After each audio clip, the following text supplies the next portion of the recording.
Hey Mumma is proudly brought to you by Omo Ultimates. Tackles 99 tough stains in one product.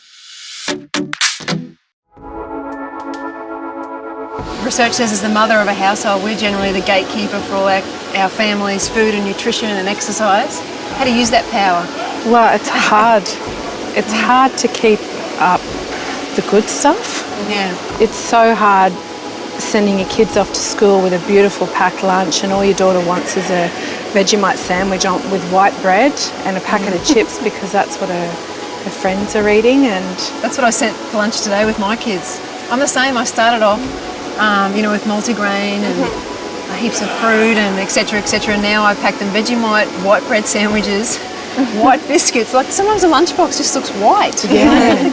And I find with school lunches, they swap anyway. You know? I think you can give them heaps of veggies maybe at night. Oh, that's what I do. I blend my veggies with everything. It's really important to make sure that you're fit and healthy. I make sure that that's drummed into my kids as well. I'm really into making sure that you understand what food you're putting into your body and what it does. When my kids were young, I did so much research about what was right and what was wrong. And at the end of the day, I've just come back to fueling your body. Because we're all athletes, I teach the kids about fueling their body rather than just filling it up. Yeah. But that's changed over the years too. As a mum, you do all the research about, no wheat, no dairy, all that sort of thing. You swing and come down and find a balance. Yeah. And I just say to the kids, you're allowed to have that as long as you balance it with that. Because we don't have a lot of treats, I use those times as a bonding experience. So I say to my daughter, let's go and get an ice cream. And we'll take off down to the shop and get an ice cream together or morning tea or, and they're things that she'll remember because we don't do it very often. Yeah. We just lead by example. I don't buy a lot of junk food. If it's not in the house, they can't eat it. I make treats that are healthy, that are sweet.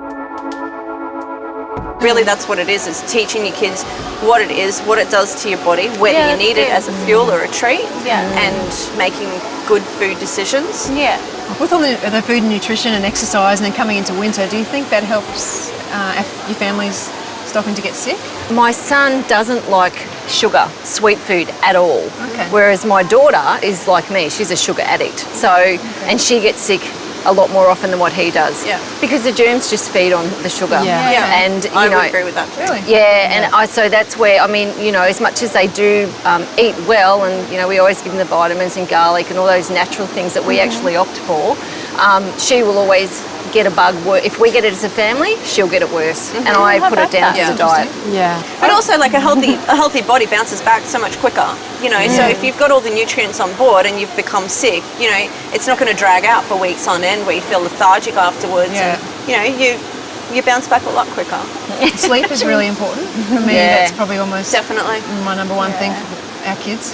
Right. Like if we're all not sleeping enough, if you've got a bit of, It catches you up need with to be rested. Yeah. And I find some of it's a mind over matter thing too. It's like when people retire and then they get Yeah. sick. Well, my kids actually go into competition and they get sick like 2 or 3 days before. So a lot of it's, a nervous thing or, whatever it is, or their body just lets go because they've relaxed on their training a little bit. I don't know if that used to happen to you, Susie, No, but my husband always gets sick on holidays. True to form, mums don't have time to be sick.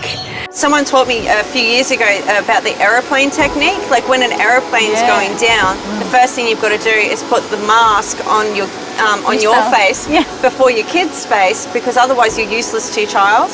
So you have to give to yourself first when you're a mum, so that you've got everything left for the kids. which is not our instinct. It's not, no, not at all, because instantly you're just like, everything about me, I'll just leave it to the side and I'll just like martyr myself for you. Yeah, I think that's a good way to summarise it, isn't it? We've got to look after our family, and the only way we can do that is if we look after ourselves first. Yeah, absolutely.